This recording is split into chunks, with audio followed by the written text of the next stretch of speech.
another thing I kind of want to talk about, and maybe I'll make one video that's about this. Like, one of the reasons that I'm moving to Germany is so that I can make better content that does a better job of telling the story of like the experiences that I've had in tech. Like, there's a lot of artifacts that I have and ways that I want to tell the story, but I just haven't had the time to do it because working sucks. So if I only work 1 day a week, I can use all of the time to kind of like tell that story better. I feel like also there's quite a lot of other people who are telling the story now. So like, I'm not a person who isn't really into like duplication. I would rather like just build something that I don't see exist. And so one thing that I don't see exist is kind of like this path of adulting for black women. This is like outside of like your family and shit. Like a lot of people are still living at home with their family. People don't talk about it, but like if you go back, Kelly Stamps will tell you when she began her channel, she was living at home.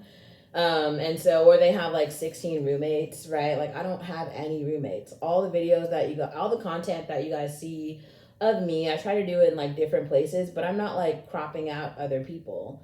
I literally live alone in a 1 bedroom apartment. If you watch the few videos that are like, you know, my tech talks, or you actually go read my blog, what I always put the link in my description box. If you want the link to my website, you can comment. I will like send it to you. It's public. I feel like if you actually just Google my name, you could find it. But I've told you guys exactly how I've done it. On some videos, I've even shared with you exactly how much money I've made at each like point in time. So it shouldn't be like really confusing. Like, oh, like how is Olivia doing this or that? It's like I told you. I told you.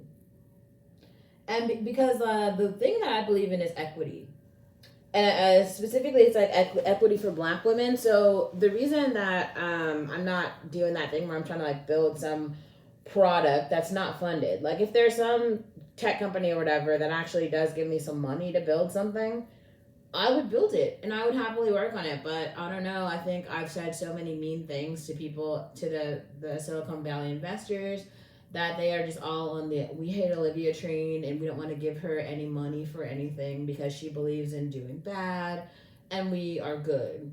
Obviously, you know that's not true. They're not good. And for a very long time, they've only believed in exclusion and strictly funding white males from Stanford. Like that is what the play is in Silicon Valley. It's this idea that like all the good ideas come from people who are power elites, who come from Stanford and from Harvard, and they're going to build things that are going to be wonderful for everyone else. And to an extent, they have.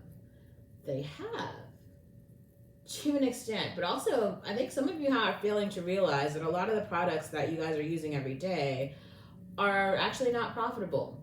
Like the tech companies that you guys love to follow, they aren't making any money. Uber, Twitter, what is it now? Netflix now. GitHub is great, but that's completely like a non-profit organization that was purchased by Microsoft. Like Microsoft might be the only tech company, and Google. Like Microsoft and Google are for sure in the green, but like they might be like two of the only companies that. Oh, and Facebook, Meta or whatever. But like everybody else is like in the red. Like Airbnb, I don't know if they're profitable now. Like a lot of these companies are literally just running off of like stocks and venture capital. Like these old rich people, they have like a lot of money and they can just kind of forever give money. Like you guys are paying these subscription fees with this idea that these companies are profitable.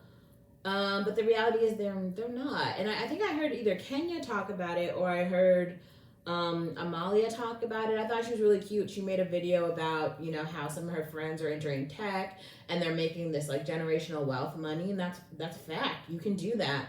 I personally am not going to make content about that right now because there's a different story that I personally want to tell with that. But if you know my real life story, then you know that that's a fact and that's true. Like I literally, my mom sold her house for quite a lot of money because of what we were able to do with tech money. So yeah, like you can do a lot with it. I literally, I will talk about what I did with my tech money, maybe at a later time. But you can do so much, like so much. It is life changing. Um, but even without tech money, you can do a lot.